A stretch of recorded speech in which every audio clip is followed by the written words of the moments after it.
Excellent. Good morning. Good morning. It's Friday the 12th, so we're on a lucky day. And I'm super excited to be having the chance to host this session. My name is Marilyn Smith. I'm founder of the Energy Action Project, and in this context, also the coordinator of Yconic, which is Youth Leading a New Socially Just Era. I'm going to talk a little bit about Yconic, but first I'll just tell you a little bit about what we're doing today. We're part of the New European Bauhaus Festival, and we're going to talk about efficient, affordable housing as a core element of social justice. But first, let me tell you about Yconic. So it's a dynamic wiki-based platform that is helping youth understand the four big forces that are shaping their future. And that includes climate change, the energy transition, digitalization, and social justice. An important part of what we do on the Yconic platform is, if you could just go back for a second, Lisa. Sorry. That's okay. Is that we really help students understand the links between these four forces and also understand that all of them, climate change, energy transition, and digitalization, can either enhance social justice in our worlds and our communities, or they can work against social justice. So it's really important to understand how these forces work together. The other thing that's important about the way the Yconic platform is set up is it recognizes that a lot of teachers in the age group we target, which is 12 to 17, don't really feel comfortable teaching these subjects because they are complex and because they interact with each other. And students have a lot of access to information about these things that may be conflicting information. So the platform has a teachers area where we provide background information and lesson plans. And so one of our goals is to make teachers feel far more confident in the classroom teaching these subjects. So let's go on to the next slide and talk about what is the new European Bauhaus? Some of you may have heard of the Bauhaus movement from decades ago, which was very much about bringing an artistic community together. And the principles of the new European Bauhaus bring that into the work that they're doing. But the idea is that all EU citizens should benefit equally from the buildings we use, the open spaces that we move through, and the neighborhoods that we live in. And there's three underlying principles for the new European Bauhaus. One is the idea that communities and buildings and neighborhoods should be sustainable. That means they should be in harmony with both nature and our planet. They should be beautiful, which means the quality of experience should be inspired by art and nature.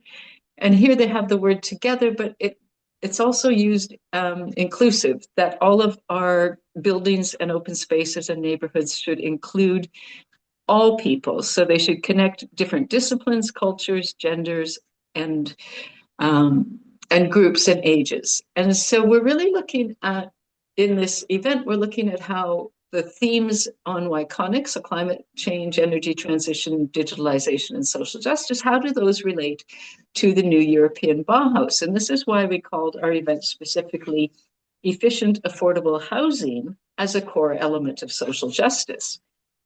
And I want to just give you a sense of who you're going to hear from today. So if you can move to the next slide, Lisa. So Yconic has been in development for about 2.5 years. We started 2.5 years ago, and we're into our last 6 months of the official program. But we've had from the very start, which has been hugely, hugely valuable for those of us who are on the creative team. We've had 3 schools, one in Italy, which is the Istituto Omnicomprensivo Musicale Statale in Milano. We've had Susie from Sofia, Bulgaria, and I'm not going to say their whole long name because I would probably butcher it. And we've had the Institut Mongro from Saint-Pierre de Ribes in Spain. And so from each of these schools, we've been working on ways to have Yconickers have their say, and they've been doing that on the Yconic platform by participating in forums and sharing content that they develop with each other. But when we saw the opportunity for youth to participate in the New European Bauhaus Festival, we grabbed it and we said what we want to do is have Yconickers talk about the importance of advocacy and what they've learned about advocacy in relation to the four themes of Yconic and the principles of the New European Bauhaus. So they're going to talk today about what they've learned also about law and policy, law, and regulation. And I'm going to build that into these four themes that we have put together. So the first one is climate change and energy together. And we've put those two together because they're very linked to housing. If you have poor quality housing, you are going to have excess energy demand, and that is also going to lead to high bills and also high emissions. And so energy and climate and energy are directly linked to housing. Housing and social justice are a very obvious connection. If you're in poor quality housing, or if you're in a community that is not, a lot of poor quality housing, then there's some uneven social elements of where you live. Design and community living is super important as well. If you live in an area where there's no green space, where there's a lot of noise from traffic or a lot of pollution, then you're also not, you're in a space that is causing injustice and is not upholding the principles of the New European Bauhaus. And finally, youth voices and democracy. We wanted to make sure that youth were represented in the New European Bauhaus. And because we've been working with these schools and these young people, the young people you're going to hear from today have been working with Yconic for several months. And so we're really excited to give them the opportunity to talk about what they're doing. So our tagline is Youth Leading a New Socially Just Era, and that means we are Yconic. And I'm just quickly going to tell you how we came up with the name Yconic. When we were working on the development of the platform, and we were asking teachers, what's a name that would be the students would relate to? And one of the teachers that you're going to hear from later, Mary Mappi from Italy, said, oh, if kids today, if something's really cool, they say it's iconic. And so we decided to change the I to Y to represent both youth and the idea of you, that youth can lead a new socially just era, and you as a young person can lead a new socially just era. And more recently, somebody else asked me, oh, is the Y in Yconic about the question why? And we hadn't thought of that, but it is a really, really good third element to bring into the name of Yconic, because we are constantly asking students to think about why some social injustices exist and how they can be changed through action on climate change, action on the energy transition, and action on digital justice. So that gives us an overview of Yconic and how we're participating in the New European Bauhaus. And just quickly, what we're going to do today is we're going to hear, well, first of all, we're going to make you do a few quizzes. We have 3 survey questions over the time that you'll be with us. We are recording the session. I think I might have mentioned that before, but I want to make sure that everybody knows that. We'd love for you to be active in the chat. Drop in who you are and where you're from. And if you have any questions as the presenters are speaking, feel free to drop your questions into the chat. We will, after each presentation, we'll give a couple of minutes for any questions specific to that presentation.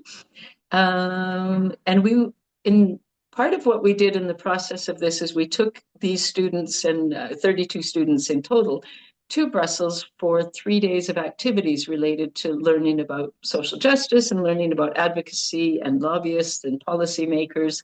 And so today we are very excited to have some of the experts that worked with us in Brussels before are in the room with us, and they are going to give feedback at some specific points. So I'll introduce each of them as they speak, and they can tell us a little bit more about what they do. And then we will have, at the very end, we'll have an open question and answer period. And then we're going to hear from Mappi about her experience as a teacher using the Yconic platform, a final survey question, and then I'll just do a couple of extra slides. So I think we are ready to go with the first survey question. So you should be able to just hop onto the screen or use your device to answer these questions, where the question is, how familiar are you with the topic of energy efficiency in housing? And you should choose one of the options. I don't know anything about it. I don't know very much about it. I have some knowledge, or I already know quite a lot about it. And what we want to get a sense of is just how many people in our audience are a little bit familiar with this or not at all familiar with it. So go ahead and pick your answer. While we're waiting for the polls to come in, this is going to give away a bit of information, but I used to work at the International Energy Agency, and while I was there, they started to recognize energy efficiency as being as important as all of the other energy sources that we rely on. So oil and gas and coal and renewables, they recognize that energy efficiency is part of the energy market, and every unit of energy that we don't use is actually the most valuable, because it means we don't have to generate that energy, we don't have to transport that energy, and we don't have the emissions that come from that energy. Hector, do you want to? Yes, and you should be seeing in your screens now a pop-up window with the results, where we can see Yes. that, well, 40% of people have some knowledge about the topic. Right. Okay, so we have a majority of people have some or quite a lot of knowledge, and a smaller group are not familiar with it or don't know that much, which is exactly what I would have anticipated.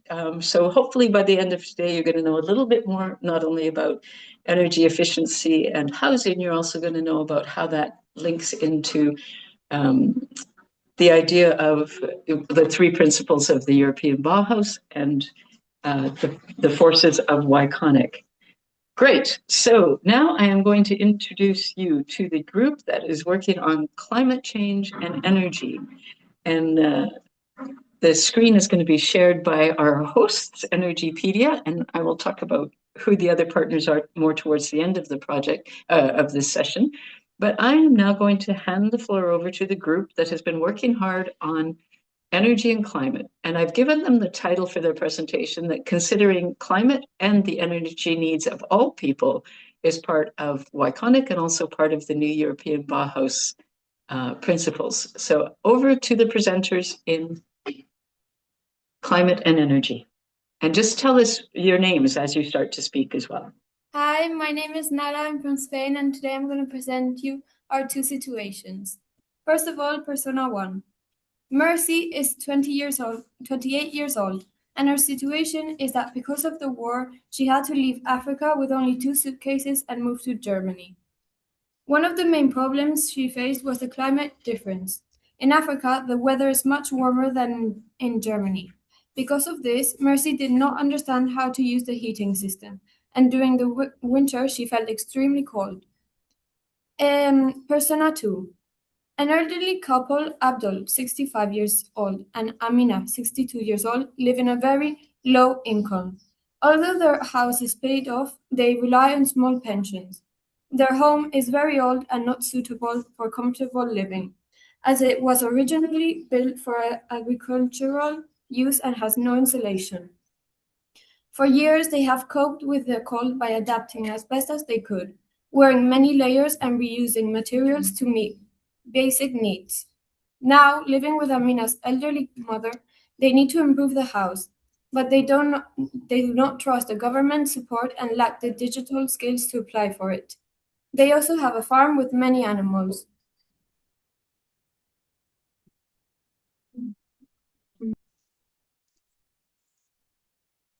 Hello, I am Preslav from Bulgaria, and I will show you the housing inefficiency and integration challenges. So you got to know our personas. So I will talk about inefficiency and unawareness. A house is considered inefficient when the cost to heat, cool, maintain, and repair it are disproportionately high compared to the comfort or utility it provides. This is usually the result of a combination of architectural flaws, outdated technology, and poor resource management. This includes poor or missing isolation. If the walls, roof, and floors lack proper thermal insulation, the house constantly loses heat in the winter and overheats in the summer. Outdated or poorly installed windows account for up to 20 to 30% of home's energy. Inefficient heating and cooling systems. Using outdated systems such as old boilers, baseboard, electric heaters, or low energy class air conditioners consumes massive amounts of energy for very little output. Complex architecture and poor orientation. So complex layouts have more surface to volume ratio. If the house faces north, it will miss out on its natural solar heating. Consist need for repairs. If a house was built using cheap materials or poor craftsmanship, it enters a never-ending cycle of maintenance. Dealing with a leaking roof, rising mold in the basement, and more requires consistent financial injections, making the property a liability in the long run. Now I will talk about unawareness. Moving from a warm country means they are often completely unaware of how complex thermostats, heat pumps, and heat pumps work. Cultural habits that make sense back home, like keeping windows open all day for fresh air or drying laundry indoors, which can cause mold. Due to language barriers or lack of information, immigrants often end up in low-quality and poorly isolated rentals. They often avoid complaining out of fear of eviction. That's all from me.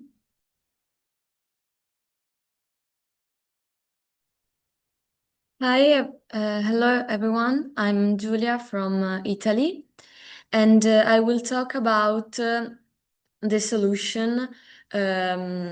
So, the first solution we came up with is a youth organization like Yconic for the digital divide, because as they said, often older people can have some problems with the device and technology. So for this problem, we suggest to create a organization where younger people can teach the older people how to use technology and help them with online forms and like in Italy, there's the speed that often creates problem with older people. So if we can create this kind of communities, it would be a big progress for the older people. The second solution we came up with is an energy communities. What is an energy communities? We can put some photovoltaic panels on the roof of some buildings, not only where people lives, but even like a pool or a gym where the roof is very it's big, so it can create much energy. And if I at home I have some panels, and when my batteries are all full, I give in a net the extra energy that I create with my panels. But I think this energy goes to a agency where that they sell that even but we can create these communities where my extra energy can go free for my neighbors and people that needs that energy for free. Thank you so much for your attention. This was our presentation. I hope that's everything clear. If you have any question, please ask. Excellent. Thank you, all of you, all three of you, for really excellent presentations that really enhanced what you had also put into your PowerPoint. There was a lot of information to for us to take in, and a good storyline developed over your PowerPoint as well. So I want to just turn to the audience quickly. Does anyone have a question particular to this group or a comment particular to this presentation? Dominique, I see a hand up. So please feel free to turn on your microphone and ask your question.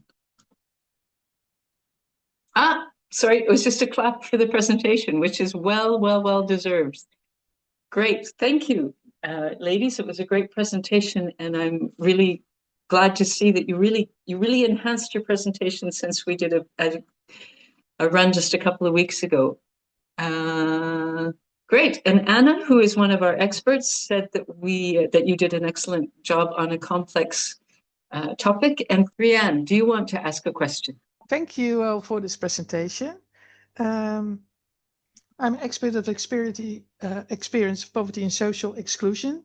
I live in the Netherlands, and I have some remarks to your presentation or some questions. It's about Abdel and Amina, the digital divide for reaching elderly people who are not very good in with the digital highway. Have you thought of how to reach them?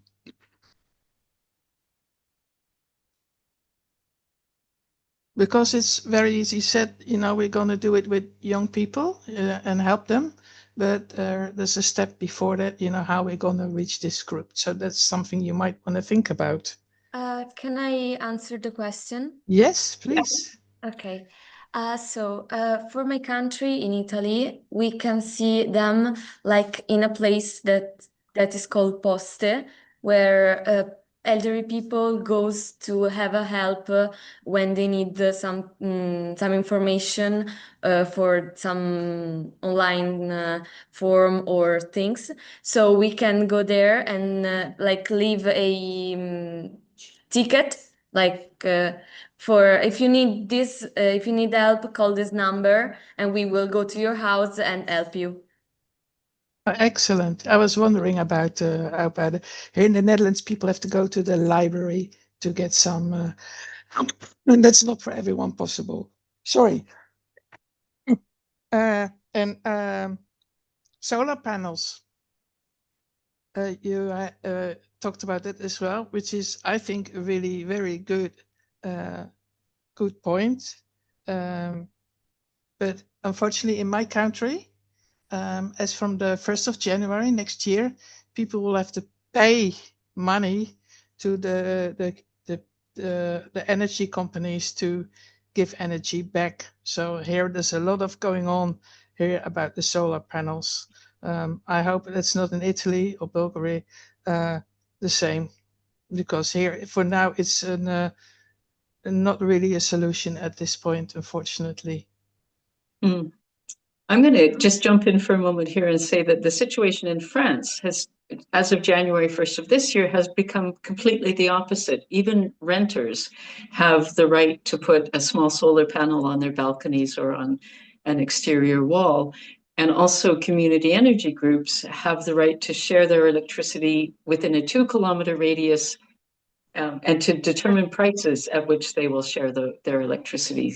So this changed here as well, because that was before a problem. Sharing electricity wasn't allowed in this country because of the tax. But that very recently this changed. Now we are allowed to share our energy, but still we have the problems with the solar panels. People in rented accommodation getting solar panels, and I know now people refusing them because they are so afraid of the costs they have to pay, which is so sad. Yeah. Somebody asked the question is if you're wondering if there's photovoltaic panels in other schools. Yes, there are.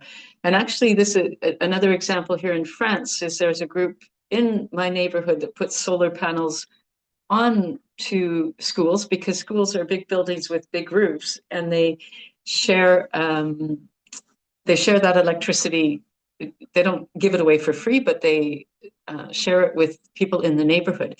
At present, they're not actually working on any kind of energy poverty system. They're just selling their electricity to local people, and they're actually selling, this is a bit interesting, they're selling a lot of it to the public swimming pool that is right across the street to reduce the cost of keeping water in the swimming pool warm enough for swimming.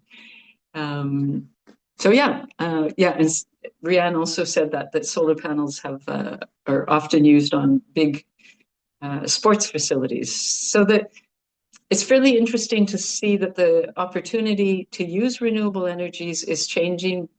And in some places, the policies and the laws and regulations are supporting that. And in other places, as Rianne just said, it's not working so well. And we just heard from the Bulgarian school that they're putting solar panels onto bus stops in Sofia. So the opportunity to generate electricity, renewable electricity, is just so much bigger than it was 10 years ago or 15 years ago. Not all the policies and laws and regulations are making that useful for people, but it is partly upholding the principles of the new European Bauhaus. It's making our cities more sustainable. Some people might argue that it's making them less beautiful because of all these solar panels on buildings and on roofs and things like that. But it is also a way of being more inclusive if we can get that electricity to people who need electricity for lower prices. Okay, I'm going to move on to the second group. And this group has been looking at the link between housing and social justice, and again, in relation to the principles of the new European Bauhaus. So I am going to hand the floor over to the first presenter in the housing and social justice group. And please, as the others did, introduce yourselves as you go along. Hi, I'm Manuela from Italy, and I present the story of Jacob and Magdalena. Jacob and Magdalena has 25 years old, and they are a couple from Botania in Poland.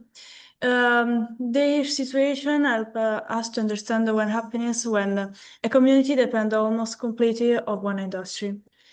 Their families have worked for generations in a coal mine. Their fathers in the production and mothers in administration. For many years, this means stability, a safe income, and the belief that the job will last for the life. Based on this, Jacob and Madalena planned their future. They married young and wanted to start a family, and they were preparing to buy a house. All the plans were built on the idea of stable work. Things changed when the possible closure of the mine was announced. Incomes started to fall, the risk of employment increased, and many workers, including the parent, were pushed into early retirement. For Jacob and Magdalena, this has a clear effect. They can no longer buy a house, and they must delay their family plans. Their story show how economic change can quickly create housing security and reduce opportunity for young people. Great, and I want to just jump in with an apology here because we lost the slide for Magdalena and Jakob, but you gave an excellent description. So thank you very much for improvising and going ahead with your presentation, even though we didn't have the right backup content for you. Thank you. So I believe someone else in this group is now going to present the situation of the persona of Raquel. Is that correct? Hello, I'm Maria Ángeles from Spain, and I'm going to explain a persona. Raquel and her 3 children live on the top floor of a salting building. In the summer, it gets extremely hot, while in the winter, it gets really cold. The father of her kids has to pay child support, but he often doesn't. She can find a job that pays well. All these problems make it very difficult for her to live a normal life. Yes. Okay. Thank you for that presentation of Raquel. So we have two very different groups of people again. And who is going to talk about the problems related to Raquel's situation? Was somebody different going to do that? Yes, I'm Emma from Bulgaria. and I will talk about her problems. So Raquel's main problem is the lack of support and assistance. She doesn't have a stable job. She cannot rely on fixed monthly income. She also lacks a support network. No family or social support to help with childcare or daily responsibilities. This makes her feel overwhelmed and alone. Housing conditions are inadequate. The home is not suitable for raising 3 children. It may negatively affect both their physical health and emotional well-being.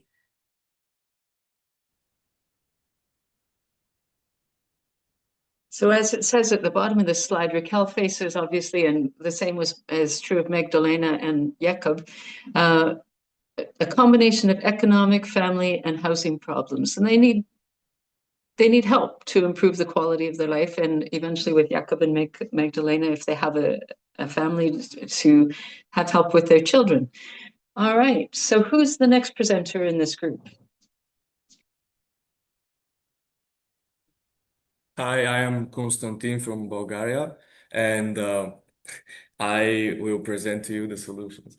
So the first one is finding a job. She could look for simple or part-time jobs nearby, like shop work, childcare, or cleaning. This would help her obtain a stable income.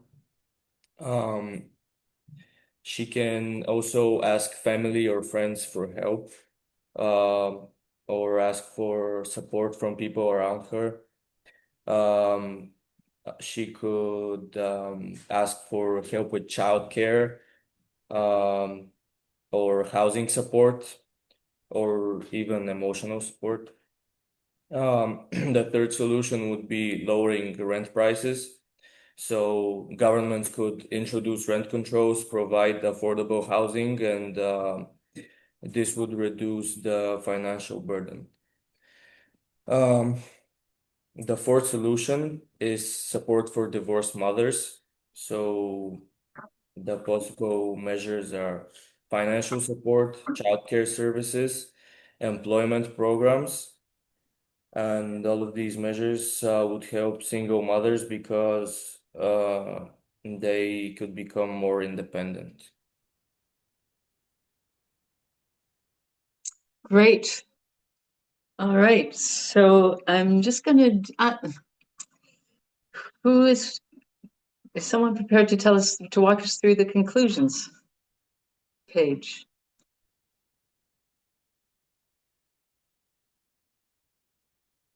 All right, so I think the conclusions are kind of, similar for both groups. And one of the reasons that I wanted to bring up that we created this persona that was introduced at the beginning of the couple of Jakob and Magdalena is the importance of recognizing that, again, within the new European Bauhaus principles, that bringing some communities or some countries into sustainable, beautiful, and inclusive societies and houses and open spaces and neighborhoods is going to be a much, much, much bigger challenge.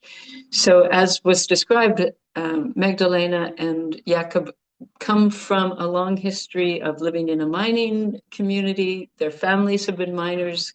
Their fathers have been miners in the pits, and in the persona that the description that we gave the students, it demonstrated also that their mothers have worked in administrative roles in the mines. So in those kinds of situations, getting to the new European Bauhaus principles is much more difficult because the entire economic structure of the area is based on unsustainable energy production and consumption, and there's a lot of pollution, which has negative impacts on health. But one thing that is often very strong in those areas is the sense of community among people who have had this long history of mines. And so now EU policy and law and regulation is fundamentally changing their economic structures, and that is having effects on social structures and certainly having a lot of negative impacts on job opportunities. So in those situations, often what's going on at the policy level is creating opportunities for people who have worked in mines all of their lives to become renewable energy experts and earn. What's important is that they can be able to earn a similar income as they transition into the renewable energy sector. So in this particular context, the employment part of the whole situation is important, because it could be that everybody in these families is losing their jobs, and that would have super negative impacts on a lot of different things. But as we talked about with the situation of Raquel, it really is more of a lack of support for a single low-income mother, and that's those women in that situation need completely different solutions and different policies and laws and regulations than have been put in place in places like Poland. So let's move. Is there anybody else presenting in this group? I think not, but if there is, I'm happy to make time. Okay, so let's jump into questions for this group. Does anybody have a question specific to this group? And again, you can either turn your microphone on or write the question into the chat. Let's see. Okay, so here we have a comment from Diego Carboni, who is a father of one of the students who's been working on Yconic in the Milan student in IOMS, and he works in renewable energy and environmental sustainability and the energy transition, and he's part of ENGIE, that's leading companies globally to drive the energy transition with very ambitious targets. So congratulations from Diego to all of you. And he's happy to listen and and listen more than talk. So thank you, Diego, for jumping. Thank you first for being here to listen to your kids and the whole group of Yconic students. We really appreciate that you've made the time to, in your busy day, to support your children this way. Yeah, and Rianne has added that for Raquel and her family, livelihood security is also necessary. Okay, any other questions or comments for this group? A basic income, I mean, with that. And I'll also like to point out that there's also divorced fathers who are responsible for children. So just don't just use women, just make it for persons. Absolutely, yeah. Good. So let's talk about, somebody had the question of what are your thoughts on cooperative housing or community land trusts? I don't know if the students that presented this group are familiar with those. I'm sure you're familiar with cooperative housing, but maybe not community land trusts. Would any of the students like to take this on? And if not, we'll pass it off to some of the experts who are in the room. But we'd love to hear from a student. Yeah, I'm Emily. I'm a senior researcher at BPIE. We are like a policy think tank in Berlin and Brussels, on a climate neutral built environment and a socially fair built environment. So kind of everything that helps buildings to be better service to the people that live in them, as well as climate adaptation in buildings, energy efficiency, etc. And yeah, thanks for presenting. So on this last case, I was thinking, I mean, one of the main points you make is you have it's not only about like it's much more structural, right? Like you can provide an affordable house to someone that doesn't solve many other problems this person is facing. And I think that's a very good point to make because, for example, we work with energy poverty, right? People that pay a certain share of their income for energy. But then you get these buildings, especially in Central Eastern Europe, where you have maybe 100 flats, so these really big high-rise buildings, where you have some people that are, or like the building might not be very efficient, so everyone in the building might pay a lot of money from their income on that. But some people, they are well otherwise, and some people are really not. But now if you engage people to talk about a renovation, everyone has to agree. But people have very different, despite everyone paying a lot, people have very different conditions. Some might work a lot because they have to make ends meet. Some might be better well off. And so in your strategy to engage people, I think with some of you, we talked already about one-stop shops or like citizen offices to kind of, improve the situation of people living in these buildings by renovating them. you need to really develop. We will need to work with social scientists, maybe social workers that can kind of have a good approach to kind of speak to people.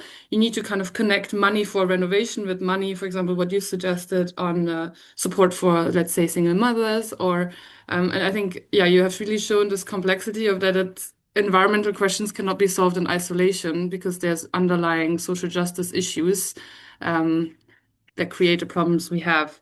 And I mean, Marilyn, you spoke about community, right? We see community is strong where government is weak. So that's one thing. And then, but ideally, if we now, for example, build a lot of new buildings or we renovate because the EU wants to do affordable housing, we also need to see, okay, but the family you spoke about, Raquel, right? She also needs maybe a space where she meets her neighbors, who then she can become friends with, and then they support her with her kid or whatever. And for that, you don't only need a big building with apartment, but you need maybe a community room downstairs or a garden or and I think it's really important that if we solve the affordable housing crisis that we see that we're trying to solve more than one problem and that the future of how we live together needs to be thought along. Yeah.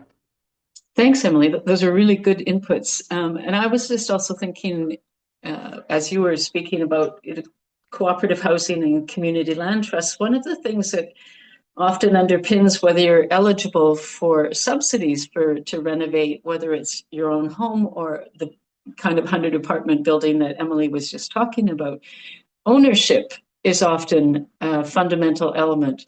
And so in cooperative housing, or maybe if there's a community land trust, then maybe within that, even if you're not the owner of your flat, maybe you're part of the ownership structure of the building, and then that creates more of an opportunity to be eligible for subsidies and for renovation strategies. And I'm not an expert on this in any way, but those are just thoughts that were going through my mind as this came up. Does anybody else have a comment or question for this particular group? How can divorced women become independent with the help of rescue centers?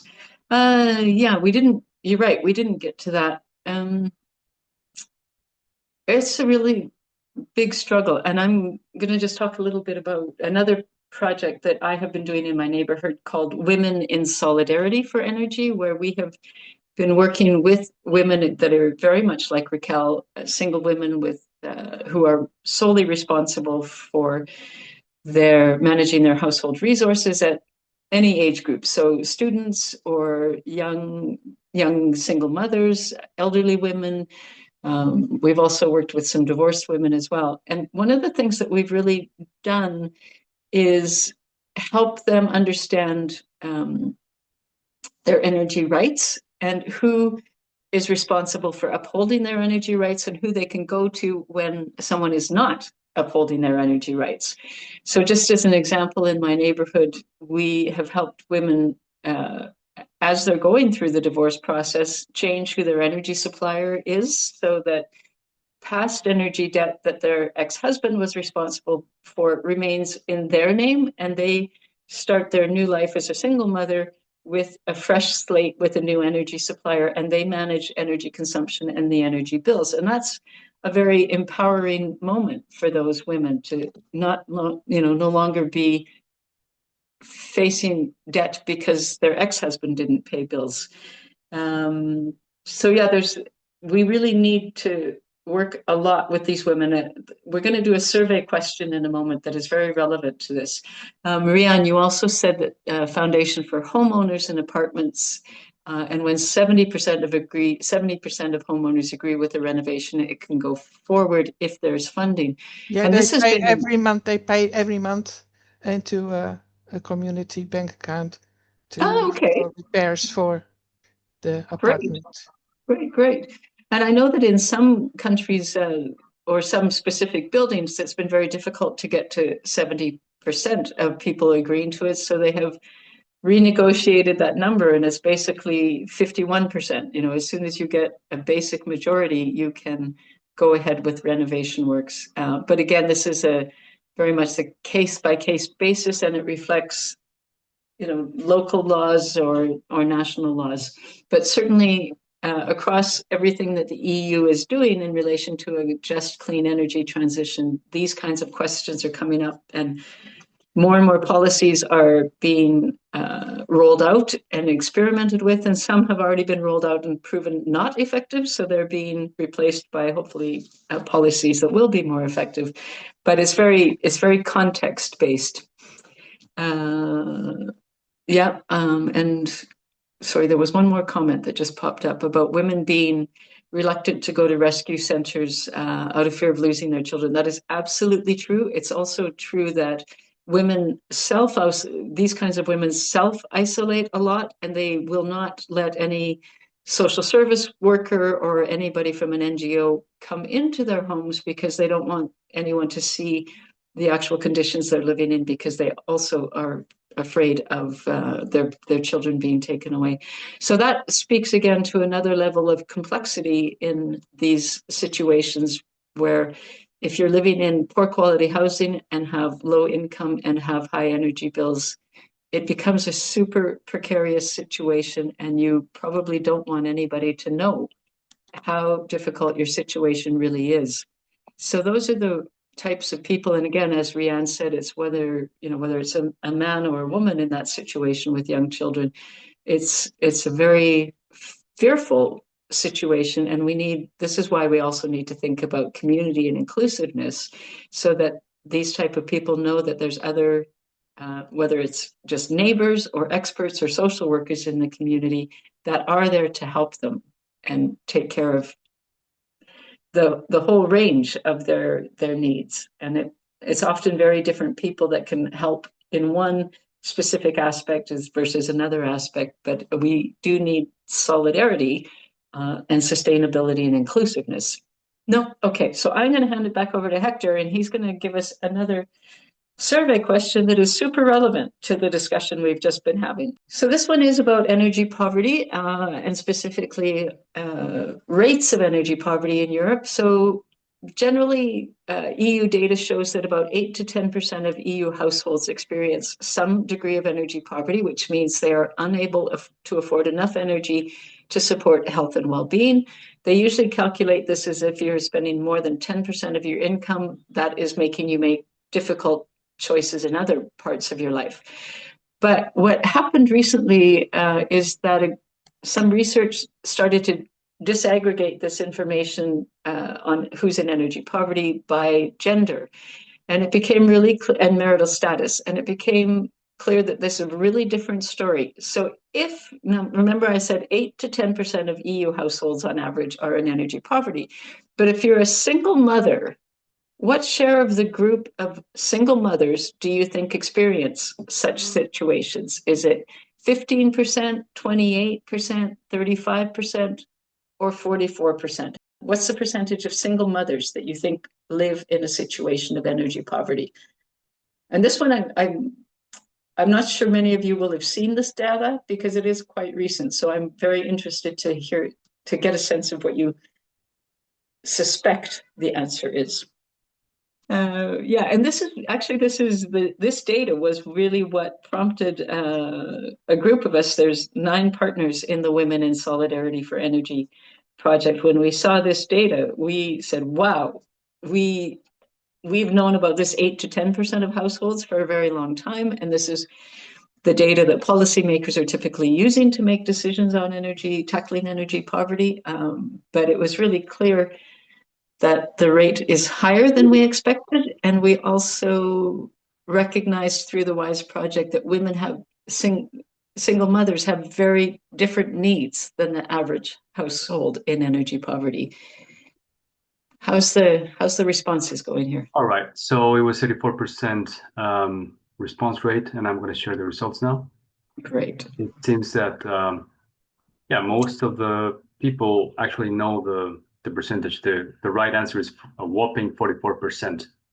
Great. So I am super happy to hear that a large group of people are aware of how severe this situation is. When you think that almost half of the single mothers that are in your community or that or they're not necessarily people know, but if you Almost half is just a crazy high number of women who are facing daily struggles because of the cost of their energy bill. And it's always linked to poor quality housing, which drives up their energy demand and their energy bills. And so we need to really, we talked about renovating homes a while ago and the solar energy possibilities. We need to prioritize single mothers within all of the activities that are going on in those areas. All right, this has been incredibly interesting, and I'm super proud of the Yconickers that we've heard from so far. And great to hear that a large number of the audience understands the rate of energy poverty among single mothers. So let's move on to the next group, which is design and community living. So this is the part of the new European Bauhaus that is more about outdoor space and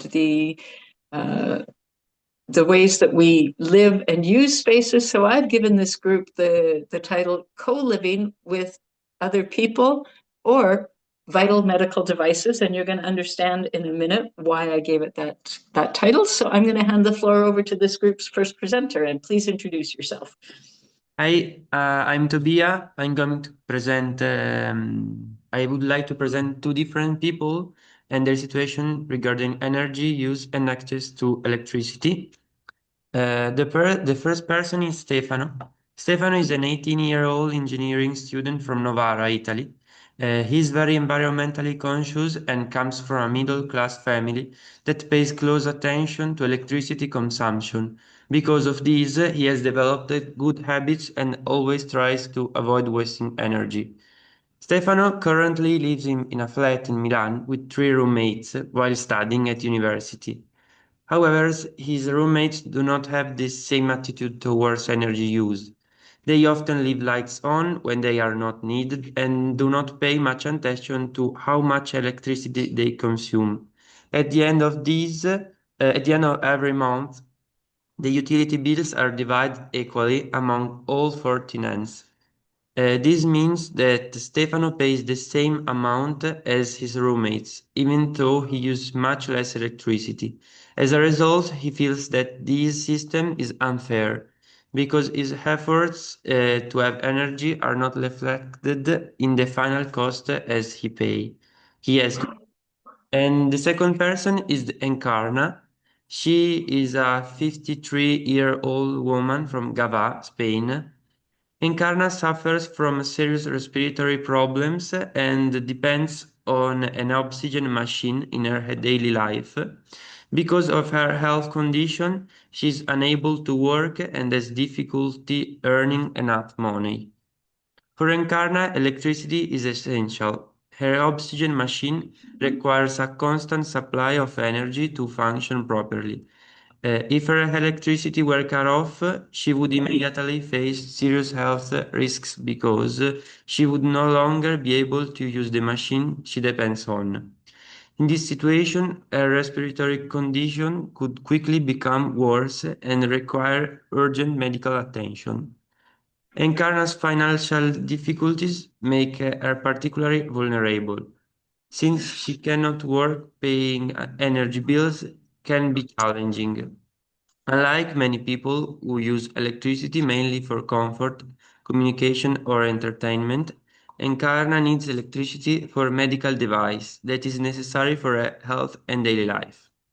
These two cases show very different situations. Stefano is concerned about the way energy costs are shared in his apartment, while Encarna faces a much more serious problem, because her access to electricity is directly connected to her health and safety. Thank you. Excellent. So who's the second presenter in this group? Hi, my name is Jacob, and I'm going to present, well, first the rights, and then I'm going to present the problems.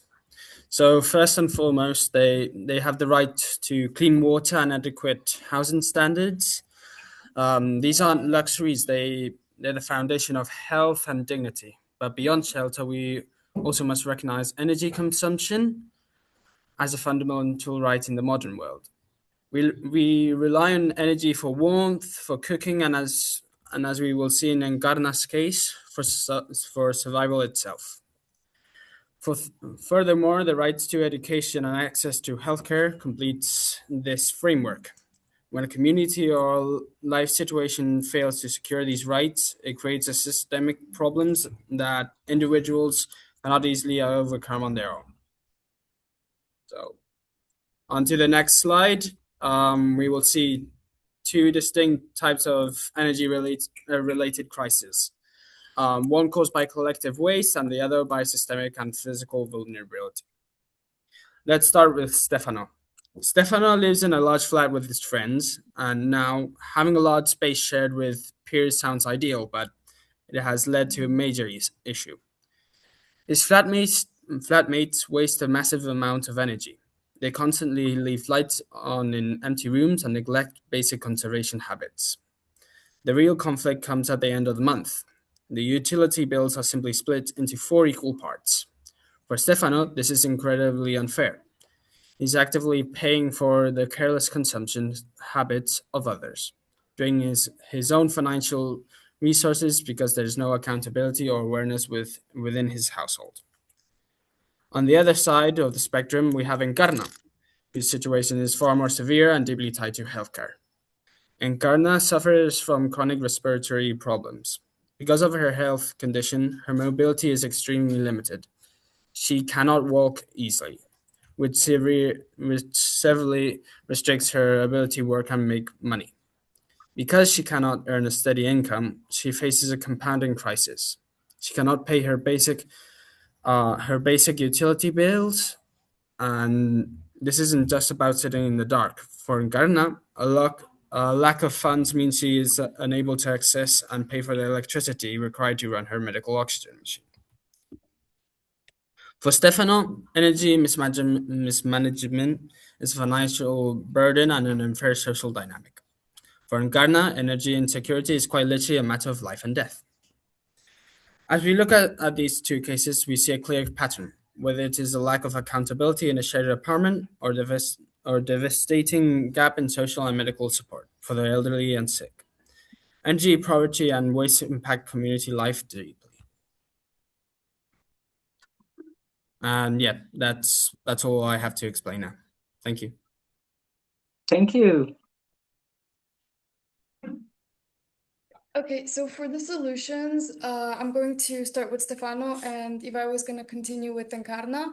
So Stefano could educate his friends about the environment and other problems since they are not so aware of how to save energy or how to use clean energy. Also because there are mandatory like replacements and stuff that the landlords need to do. They could ask their landlord to install solar panels so they could have access to clean energy, and they could basically install their like I think there's systems that are called like HMR. We wrote it down somewhere, that track the usage of every single person and how much energy they use. So the bill could be split in even ways and everybody pays for their share of the electricity bill, so there are no misunderstandings. So, Encarna could try to produce mechanical energy, implant solar panels, and implement wind energy. She could also reach out to the government or some NGOs to get help with her situation. Great. I really want to come back to the fantastic point that I think it was Jakob made, and if it wasn't Jakob, sorry for getting the name wrong, but you brought up the idea of compounding problems. And this is so, so important across what Yconic has been teaching about and the principles of the new European Bauhaus, that any one problem is part of usually a web of many more problems. And so housing and energy and climate change and digitalization, as we've seen through all of these presentations, these things are all interlinked, and they are very, very linked to social justice or injustices that, as you also brought up, are systemic. It's not just an injustice that happens to one person. It's because buildings are poorly constructed that a large share of people are experiencing injustices. So who has questions or comments specific to this group related to design and community living? Any comments, questions for this group of students? Of Yconickers, as we like to call them.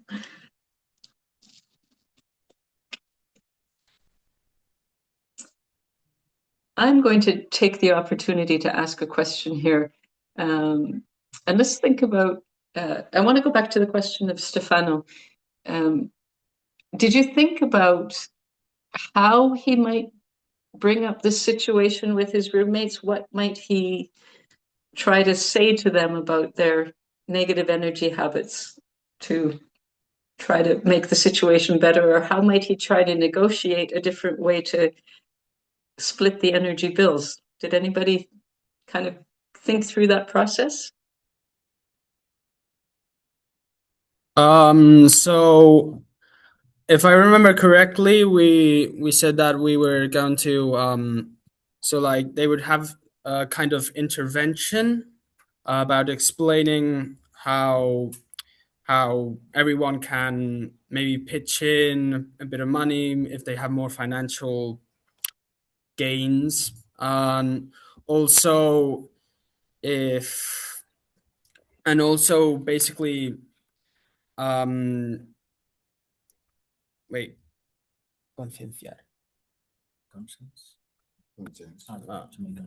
To make conscience about their energy consumption, and basically the basic things like turn off the lights when you go out of the room. Just simple things, because simple everyday habits can change a lot. Great. So and go ahead, Rianne. He could also make a presentation and lecture them. That's what we talked about in the group back in Brussels. Like the same way that his parents explained to him why it's important to be conscious of your energy spending and how it's better for the planet and for you overall, he could do that same thing to his friends. Make either a presentation or just anything to kind of address the problem. Excellent. Anybody else have anything to add? I know that there are a couple of questions, but I'm going to make one comment back to you as well. And I think the point you just brought up in your response, Jakob, was really interesting about the question of different income levels among these 4 students. Often we think, well, just dividing a bill 4 ways is the most fair way to do it. But I think this is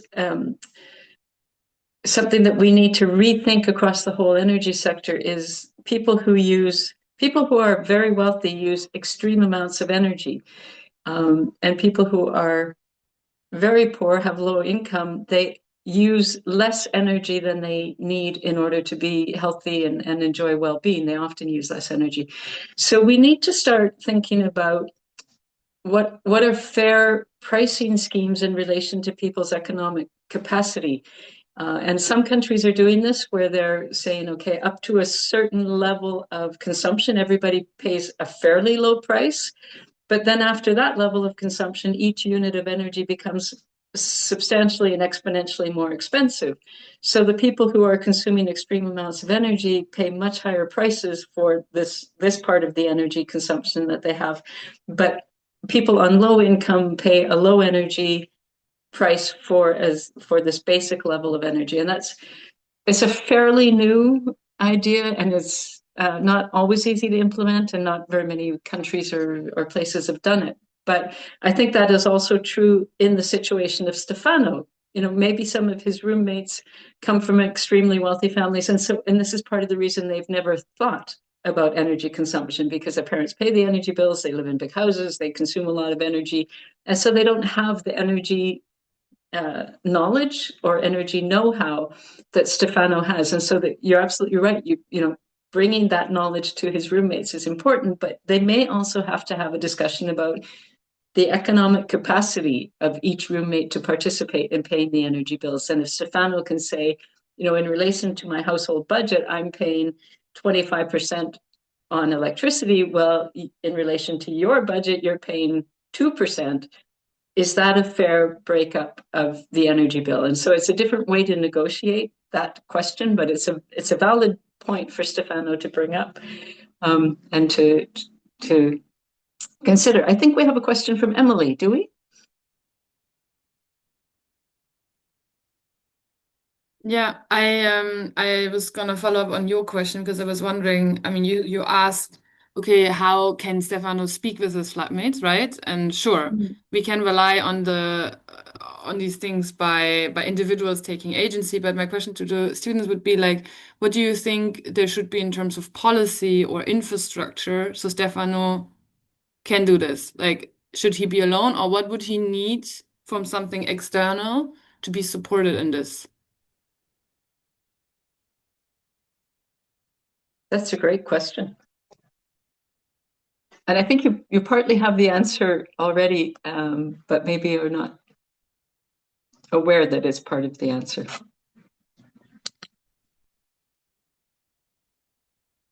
Yeah, I guess it could be information, like cool infographics or...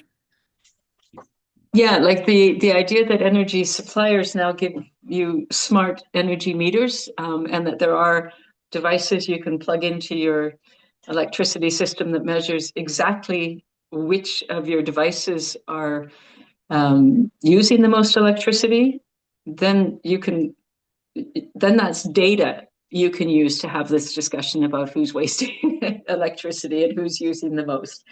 And so, yeah, I think those kinds of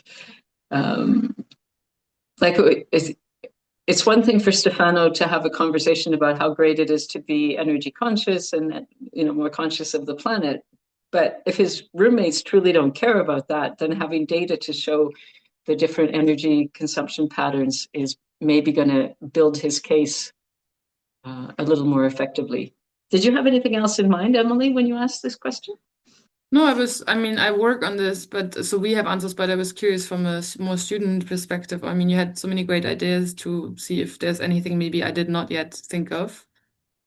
But I have these big questions around how do we engage people in their home? How would Stefan receive this information? I think in one of the Baltic countries, they added a phone number on the energy bill, and it changed massively the conversation because people called and were like, well, I don't get what's on this bill. Can you explain it to me? And then that's one way, but I don't think it's the most efficient way for Stefano. So I was just curious if there was more ideas for what to put money on as a public authority or what strategy to help people like Stefano. But yeah, if you have no idea, that's totally fair. There's a reason it's unsolved. So would any of the students like to respond to Emily?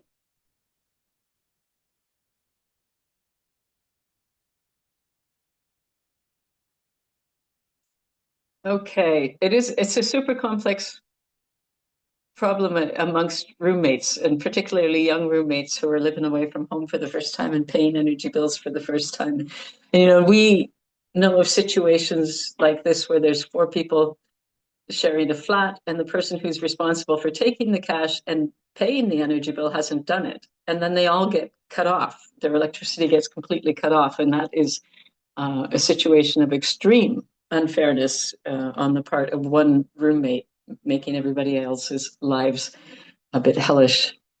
Rianne, did you have a question at this point as well?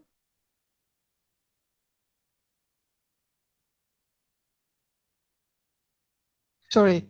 No, I have a remark about these students. I've spoken to students in the Netherlands, and they had the opposite as this case, that they were watching each other like hawks with using electricity, sitting with coats on the dining table and keeping an eye on like, oh, you're 1 minute too long under the shower, which didn't help to create a nice atmosphere. So it caused a lot of stress and harsh words. So that's the opposite. So thanks for bringing that up. That's I can imagine that would be really stressful. Anna Pajomi, I haven't introduced you yet, so please introduce yourself and then ask your question. Hello, I'm Anna Bayomi, and I work on energy poverty at FEANT, the Federation of Homeless Service Providers, and following EU level policy making and doing advocacy to ensure that the energy transition truly benefits the most vulnerable households, and highlighting when instead of doing this, inequalities are increased.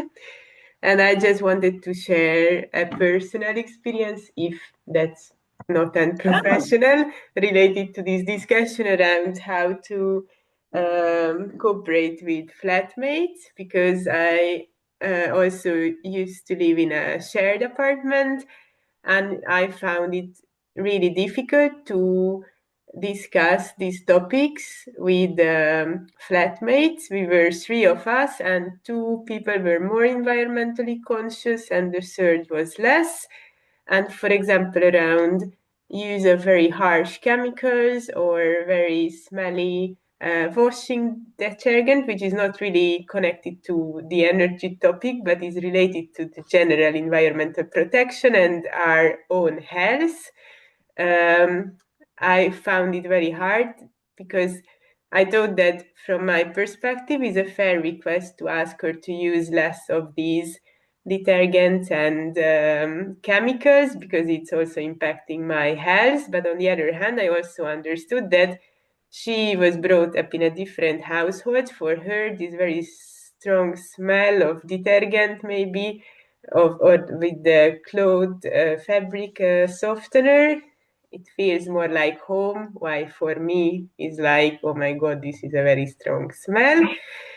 So I think this co-living requires a lot of communicational skills, which are really independent from the energy topic itself, and it's so very personal on what works and what do not work, and how we can encourage and motivate people to change, sharing information that they might not know, but without avoiding lecturing them or making them feeling uncomfortable, which would have a rebound effect. So and I don't have a solution for this, but I really feel how this issue is relevant. And maybe to Emily's question, maybe we just need better interpersonal skills, and that's what we need for resolving these issues. Those are great points, Anna, that, and for the students, the Yconickers, it's not going to be that many years until you're in these situations where you have to negotiate these kinds of things. And so I hope that the Yconic platform also has an area where young people learn different communication skills, and it's more about public communication, but we hope that in the process of that, you're also learning how to just express your ideas more clearly, and to use data to, as I said before, to use data to make your point and help people to understand. And I think one of the things that has changed in my own thinking in the last 5 years, there's a lot of talk around energy literacy, that we need people to understand energy better. And I, for many years, just thought of that as one element. Energy literacy is the phrase that a lot of people use. And a few years ago, I was working on a different project, and one of the researchers was very adamant about talking about the difference between energy knowledge and energy know-how. And I've really picked that up. And the idea is that energy knowledge is that you know about energy systems, you know about your energy bill, you have the capacity to understand how the energy system works and how that trickles down onto your energy bill. But energy know-how is much more about, how do I use energy every day? And how does my use of energy every day impact energy demand and climate change and emissions and all of those things? And this is one of the areas that Enact itself is really interested in working on, is how can we convey to people that you can learn better energy habits and adopt better energy habits without lecturing people, because people respond negatively to being lectured. So we have a series of energy saving tips that we've been sharing some of them, but we're going to share more on social media that are actually quite fun, because we want people to think, oh, I need to be responsible and do energy efficiency. It's no, I need to do energy efficiency because it makes sense. Yes, it's good for the planet and it's good for people, but it's also just a smart thing to do. And so one of the tips we have is that on energy day or on laundry day, be cold-hearted. And the idea is to recognize that today's washing machines and today's detergents are designed to work in cold water. So there's really no reason for you to turn the temperature up on your washing machine, no matter what you're washing. You can wash everything in cold water. And that wasn't true when I was your age. At that time you needed to use hot water for whites and those things. So there's a whole kind of new, as the energy transition moves forward, there's a new level of energy knowledge and a new level of energy know-how that we need to communicate to people. And I see a couple more questions and comments, I think, popping up.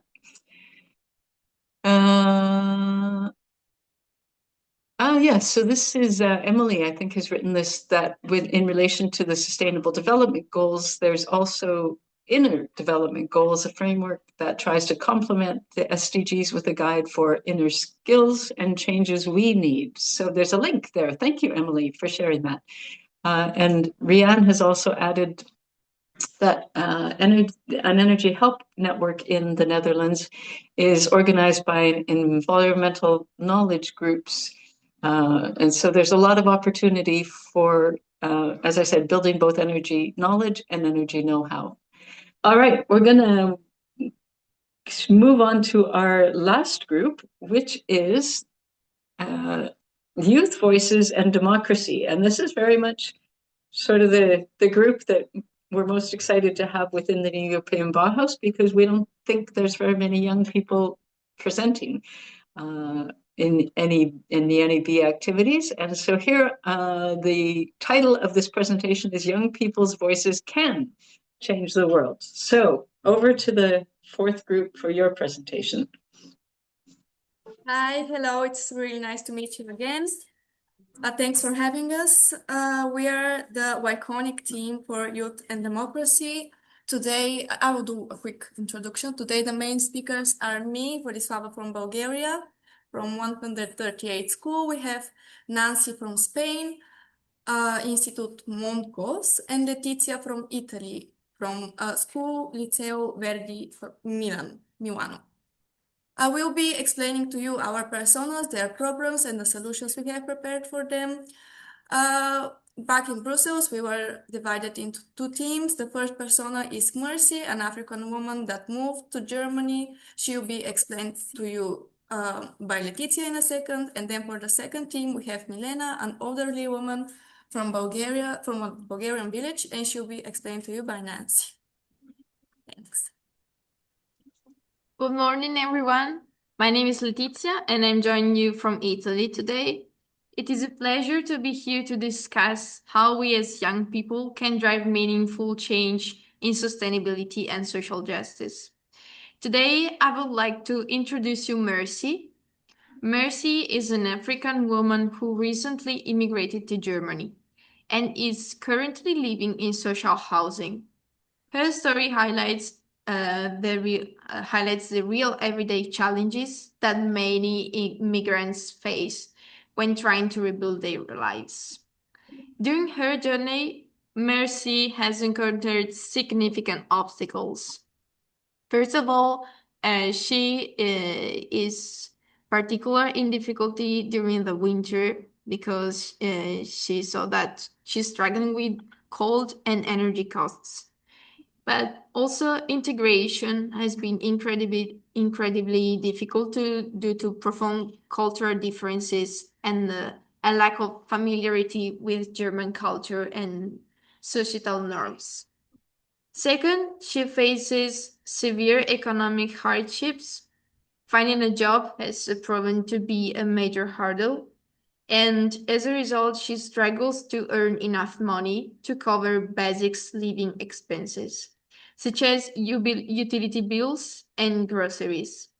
Mercy's situation is a clear example of where social justice needs to be turned into action. Faced with these challenges, our team thought about how young people can truly make a difference and help people like Mercy to find real solutions. We believe action should be taken on these main fronts.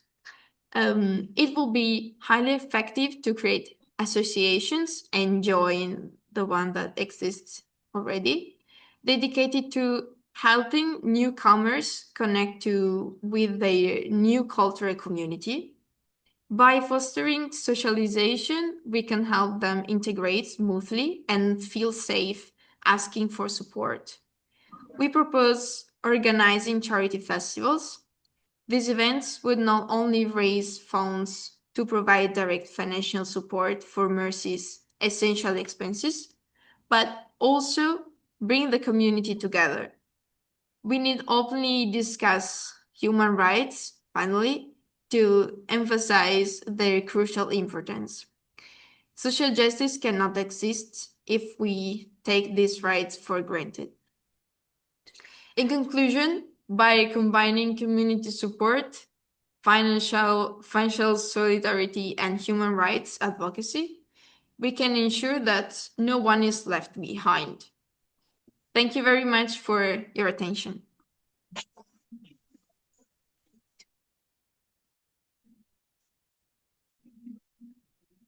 Okay, and who's going to present? Milena, thank you. That was a great presentation of Mercy. Hi, my name is Nancy. I'm from Spain. And Milena is a 75-year-old woman living alone in a mountain village in Bulgaria. In a family home she built together with her husband many years ago. Winters in the village are very cold, and because her house is not connected to any natural gas, keeping it warm, it's both difficult and expensive. Over the years, all of her six children moved away to Sofia to study or to work, and leaving Milena very isolated in an old age and facing challenging living conditions.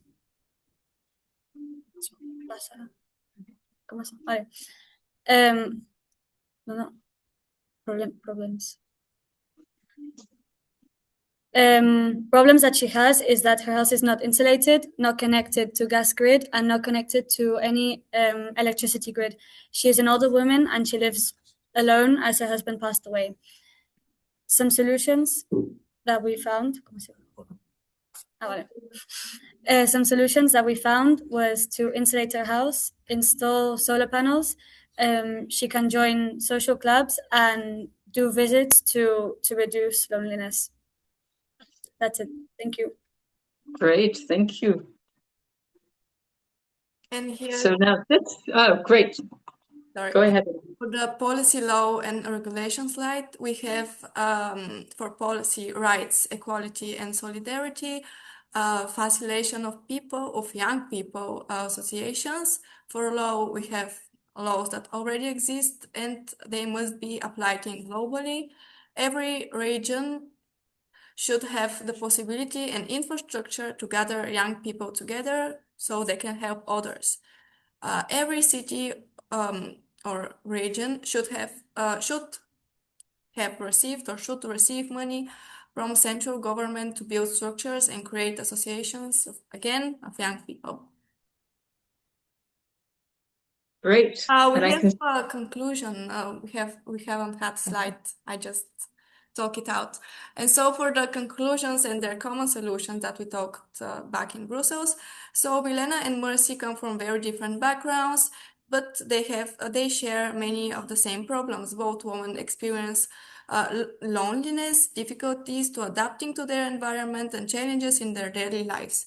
Milena mostly struggles with isolation and poor living conditions in Bulgaria, while Mercy faces cultural differences, technology, and finding her place in Germany.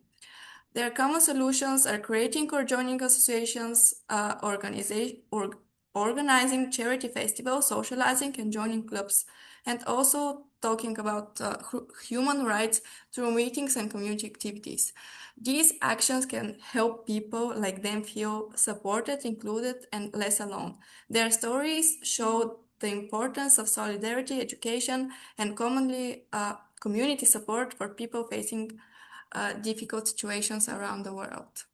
Thanks again. This was the Yconic team for Youth and Democracy. Great. All three of you did excellent presentations. Thank you very much.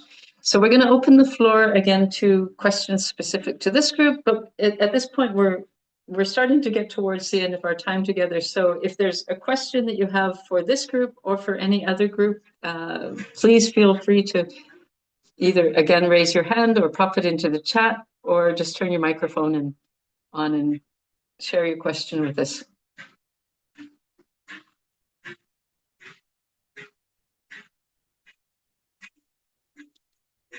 Does anyone have anything in particular for the? Yeah, I'm going to ask you a question for this youth group. So, you know, within Yconic, you've had this opportunity to speak up as youth, and I wonder how you can find other opportunities. And this is, I'm going to ask this to all the presenters, not particularly this group. But now that you've had this opportunity and you've built up skills and you recognize these problems and challenges and ways to come up with solutions, what can you do outside of Yconic? Have any of you thought about this? What's the next thing I can do?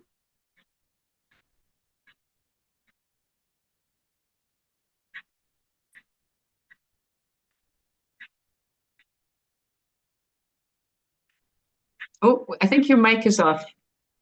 Can you hear me? Yep. Okay. I was thinking about my small village. I live in not in Milan in the city, but in the periphery.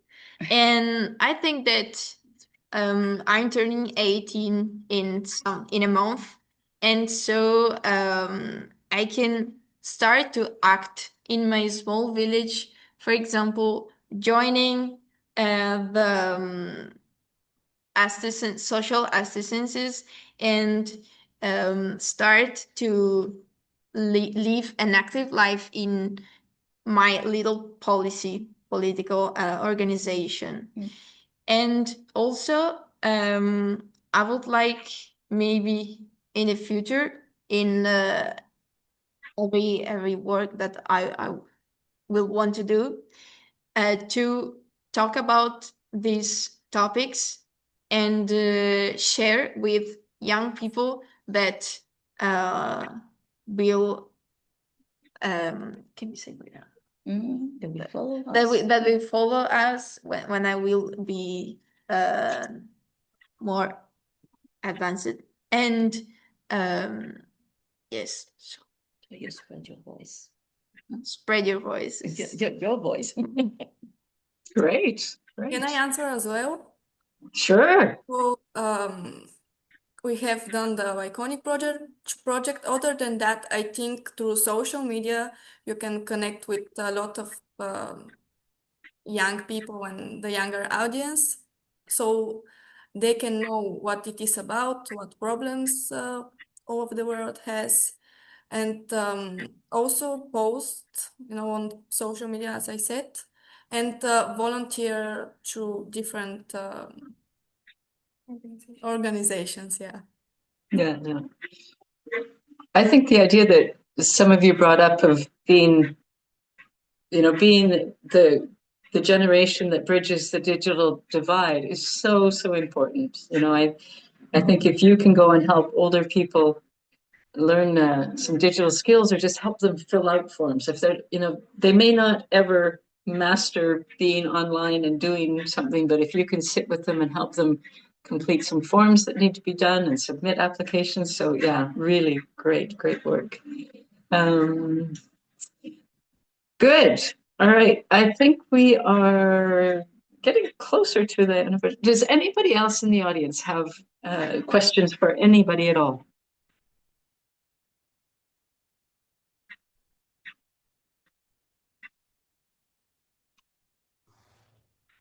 I see Anna and Emily raised their hands. Great. Go ahead, Anna. Anna first and then Emily. I have a very specific question to the Bulgarian group, and I wanted to ask how this lady is heating her home, because I missed that part. You mentioned that it's expensive, and she's not connected to the grid, so I was wondering what she's using. Can you repeat the first part of the question? Because I didn't hear. So, sorry, for the Bulgarian lady, what kind of heating method she's using? How is she heating her home? If she lives in a rural area and she's not connected to the gas grid, what is she using to heat her home? I think before isolating her house, as we said, she might have used wood, I think wood, and just fired it up in the fireplace. But after she has renewed and done her house, she probably uses, as a lot of older people use, it's called heaters, or we call them ovens, but they're small ones, and they connect to electricity. Okay. Thank you. Emily, did you have a question as well? Yeah, on this youth engagement. So thanks for presenting. So you are all in this project, right? But if you think of your classmates who are maybe not part, how do you think people can be motivated to join an association, or is there a way of maybe the city coming to the schoolyard with some food and then talking about it? Like, how can young people be more engaged in general? Like, do you think maybe the sports club is a good place where, maybe you can learn about energy, or is there other ideas? Because I guess it's hard to just wait for young people to join an association. Um, and we had in East Germany, we had a case where then they had like this little pop-up car with some coffee and tea that went to the school. But then they always went when there was no break, so it didn't work because there wasn't young people. So yeah, I was just curious if there was any other ideas you had of how maybe you or your classmates would be interested in getting engaged. Yeah. I feel like I can answer for Bulgaria. In a lot of the big cities like Sofia or Burgas, we have days like the 14th or 15th of September where we all gather, not just classmates or people, students, all the people in Sofia or Burgas, and they gather all together on this day, and they do different types of volunteering. Some bring food, and some clean the space. They sometimes clean the sea, the streets. So we have these days, celebrations, I don't know what to call them, when we all gather. And then in school, before a major holiday like Christmas or Easter, or before Easter, yeah, we plan these как е базар?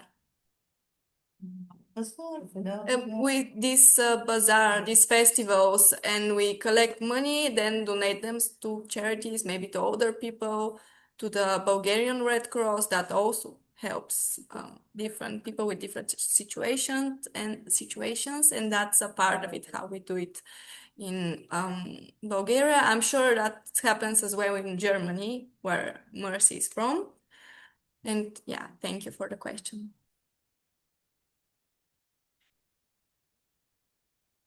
Does anybody else want to jump in on this question of how you can engage more people like you?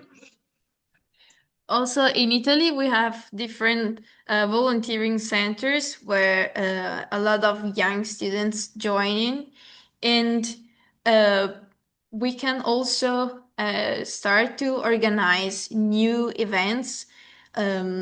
Basically, also out of our school, there is a common place, and we can talk about these topics and invite our friends, our classmates, and also students from other school in Milan, and not only. So I think that the most important thing is talk about it and share with more people as possible. Great, great. We have a question from another Emily, who is actually an intern with Enact, and she's not able to turn her microphone on, but she asked me to pose this question. I could answer the questions. Great.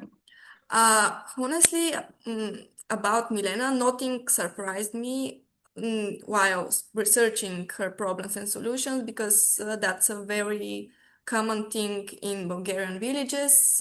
I feel like really my grandmother is a lot like her, except in the winter she comes to Sofia where it's warm. So maybe I think from my personal view, the solutions were really interesting, like how we could help her. I didn't know that if the school had solar panels, we can transfer the electricity energy. Yeah, so I think mostly that's it. Okay, great. I want to just see if anybody else wants to jump in on this question, not necessarily what you've been doing for this particular event, but what you've been doing on Yconic over a period of many months. What have you learned that has really surprised you? What have you in the research you've done or the reading you've done, and I want to also just compliment all of you for creating amazing content throughout the time you've been on working on Yconic. But what are some of the things that have really surprised you or changed the way you think and behave? I think that the thing that surprised me most of all is that even if we come from different places and different cultures, we have the same problems and we can find the same solutions. So it's really helpful to talk with other people from other countries, like the project that we did, Yconic. It was really fun and involving, because talking with students from other countries, you can discuss about the same problems and also see and know about what are the differences, but most of all are similarities. Right. Add something about Milena and elderly people in Bulgaria. My teacher just said to me, I didn't know about that, but if they have less money and less income, the country gives out like wood for them to light up a fireplace in the winter when it's really cold. Yeah, I just wanted to add it in case somebody wondered. Great. Anybody else have a general comment? And this, from the groups that presented earlier, we're also happy to hear from you if there's something in particular that stood out to you while you were working on these presentations or on anything related to Yconic. By the way, the Bulgarians, I really like your Yconic banner. Nice. Thanks. I want to just draw your attention to, if you haven't seen it, there's another comment from Diego that is really important as well. It's the idea that if you're using solar energy for part of your electricity, you need to fundamentally change how you use electricity. And I can give you a really concrete example. Right now, my electricity supplier, it is a renewable electricity company, but it's through the grid that I get my electricity. And so my electricity price drops at 9 p.m. because that's when the big part of electricity demand falls off. And so I never, ever turn my washing machine on before 9 p.m. And usually I wait to do laundry on the weekends because it's even cheaper on weekends. But if I was putting a solar panel on my balcony and generating some of my own electricity, probably what I'd want to do is laundry in the middle of the day on a sunny day when my solar panel is generating that electricity, because if I don't use that electricity, it's of no value to me. So there's this, again, an energy knowledge and an energy know-how aspect of switching to renewables that we need to educate people about. So yeah, thank you for bringing up that point, Diego, that shifting to renewables is going to mean we're going to have to shift some of our behaviors. Another point I'm just going to quickly bring up, and because we're running out of time, but Yconic is now in the process of talking with some schools in Africa about joining us. And for them, the situation is so dramatically different because many of them have never been on an electricity grid. So solar is their solution. And they've used wood for heating if they need heating, but also for cooking. And so there's going to be a totally different group of students joining Yconic, and you're going to learn different things from them and hear different problems. It's still going to be connected to energy and climate change and digitalization and social justice, but the problems are going to be quite different. And we're really excited about those groups joining. And we've been talking with one group in Nigeria. It's called Youth for a Just Energy Transition. And one of the things they've prompted kids to do is write songs about energy. And so soon we're going to be able to share with you some of the songs that these kids in Africa have been able to make. We have one more. No, first of all, I'm going to give the floor to Mappy. Mappy, would you like to just hop on for a few minutes and tell us about your experience as a teacher using Yconic? Good morning, everyone. My name is Maria, also called Mappy, also known as Mappy. And I teach in a middle school here in Milan called Verdi, which is the same school of Letizia and Giulia, etc., the Italian students that talked before. At the beginning, when I was involved and I was asked to join the project by my colleague Federica Peressotti, I was supposed only to translate some documents from English to Italian, so it seemed quite simple for me. But later, it became more difficult, difficult and challenging, we could say. We started having some meetings online maybe 3 years ago up to now. And then we met for the first time in Paris as partner schools and partners of the project in general. And then we started getting to know each other and also we started to know how the platform would work for us as teachers and for the students, of course. And so we understood that the 4 topics could be really big, complex, and really challenging for us.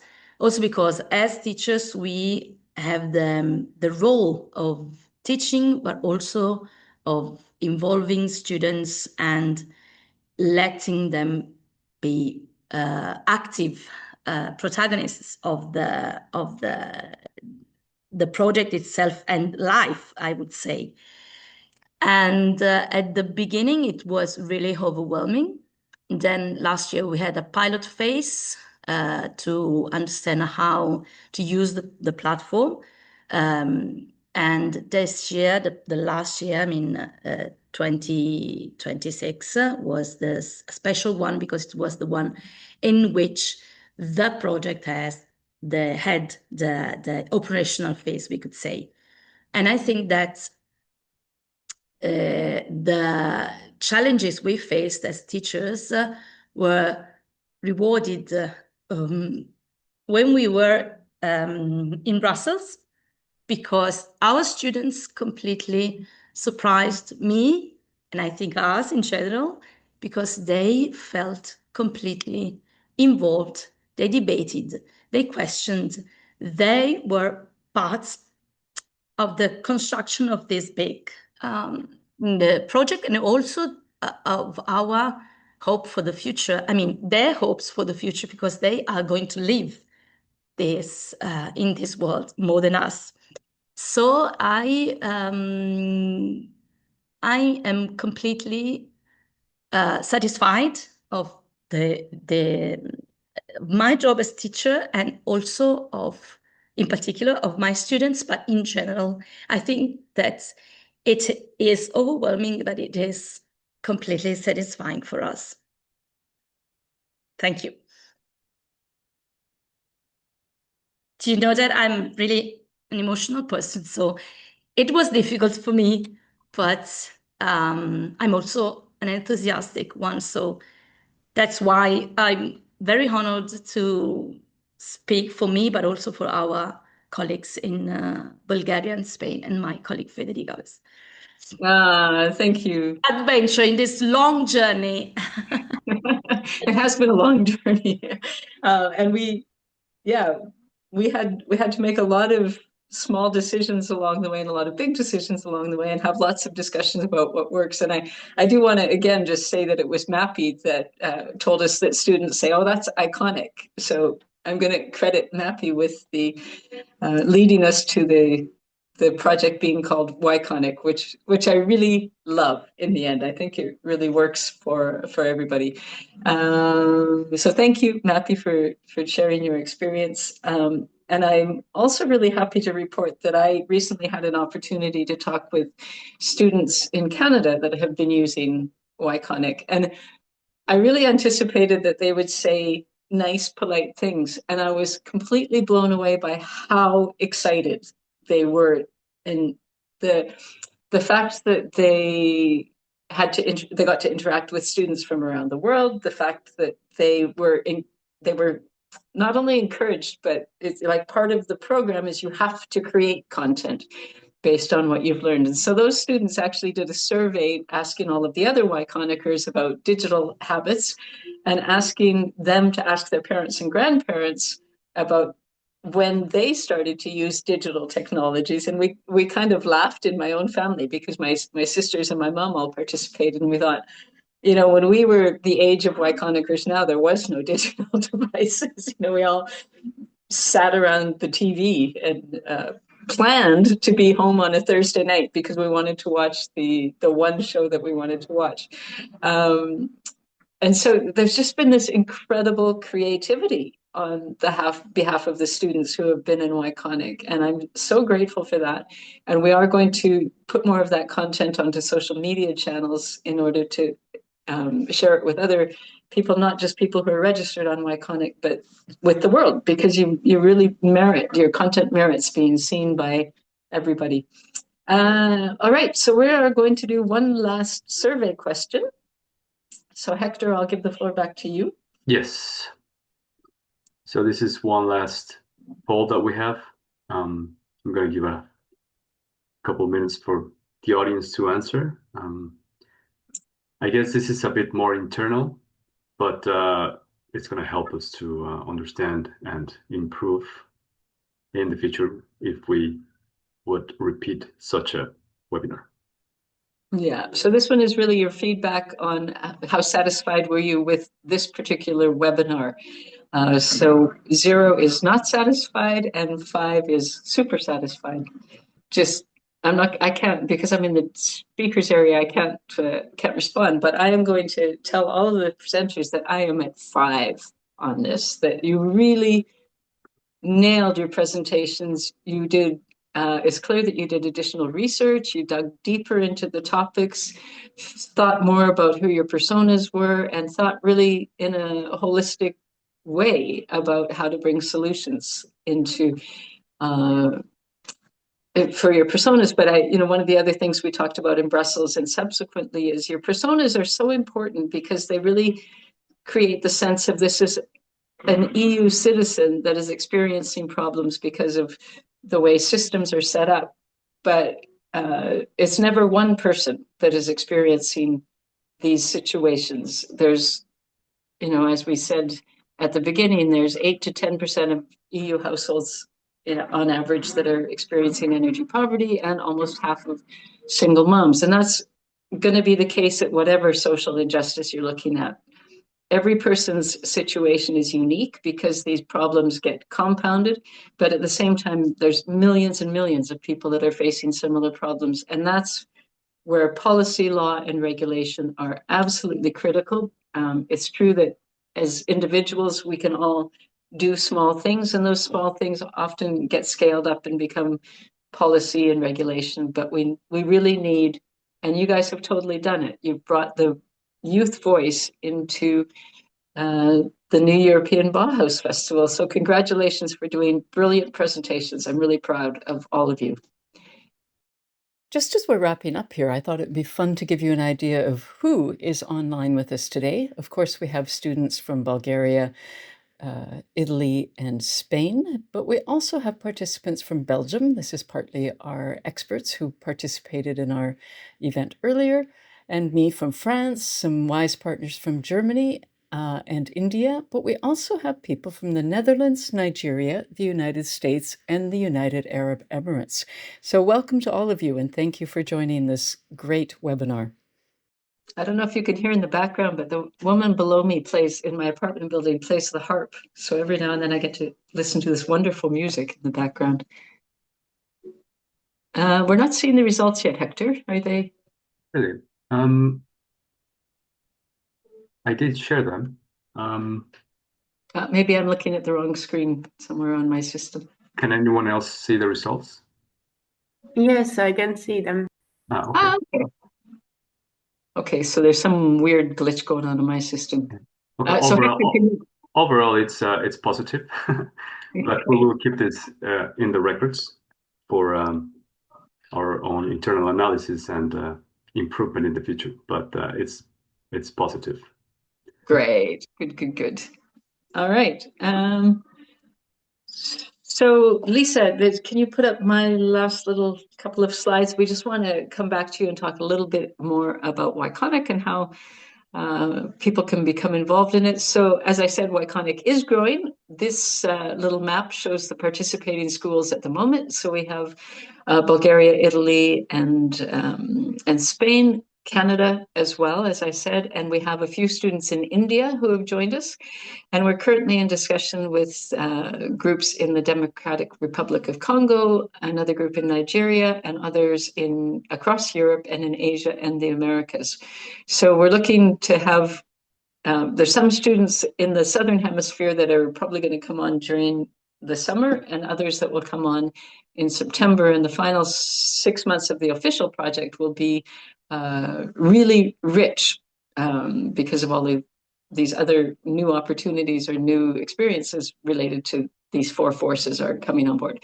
So if you want to learn more about Yconic, here are some QR codes you can use. You can read more about Yconic in a blog. You can view a webinar that really explains, primarily for teachers, how the platform functions, and you could sign up to receive some news and information from us. And if you have any questions, you can use the email address there to hop on to send us an email and ask about what we're doing and how you can become involved. So thank you to all of the teachers who have helped the students make such great presentations today. Thanks to Energypedia for organizing the webinar logistics. The other partners that I haven't talked about are Fondazione AEM in Italy is one of our partners. We also have Engineers Without Borders in Spain, which I'm not going to try to say in Spanish. And we have FSR Global, which is a policy think tank in India. And that's how we've ended up with the Indian students joining us. And it's important that I tell you that the project is funded by the European Commission through the Erasmus Plus project. And officially our funding ends at the end of this year, but we are actively thinking about how we are going to keep Yconic active and growing in the future. So again, thank you to students for really taking your roles seriously, for doing great presentations, and for working closely together among schools, even when you had to do that remotely. And congratulations to everybody. If anybody else has a last minute thing they want to say, this is the moment. Maybe just a short thing. Sure. because so in Brussels, I think, and Anna, please share your thoughts on this. I feel we often struggle to really say what we mean by vulnerability. If you look at the directive for buildings and renovation, it says like, most vulnerable households, but I think most people who don't talk about it don't really know what I mean. And I think what was really cool today, and what I think I will also discuss with my team, is the really large variety of vulnerability that you have shown, and to remember that in the end we're trying to push policy for exactly these cases that fall out of the norm as well. So it'd be really great to receive an overview of the personas that you've created, and I think we can see if we use that in Brussels. Yeah, thanks. And I want to just bring up the point too that I was very excited when we got to Brussels, and I've met Anna before, but it was the first time I was meeting. Oh no, I met Emily on a Zoom, and it was really important to me because we had so many female students that had to compete to get to Brussels, and we had lots of young men there as well. But the room was kind of dominated by young women, and it was so important for me for these young women to see Anna and Emily and also Sharifa, to see that, maybe in 10 or 15 years, this is what you can do as a career. You can really be a change maker at the EU level by being involved in whether it's, the technical parts of buildings or the social side of how do we get fair housing and just housing for people, or, there's so many opportunities to be involved in making change in your own community, as some of our students talked about today, or moving up the ladder and making change at the EU level.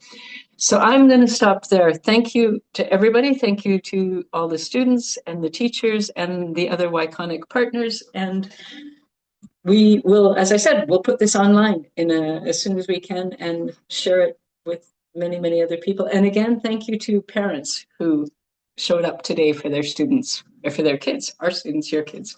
All right. Thanks very much, and bye-bye. Bye. Bye. Bye-bye. Bye-bye from Italy. Bye. Bye. Bye. Bye. Yeah. Bye.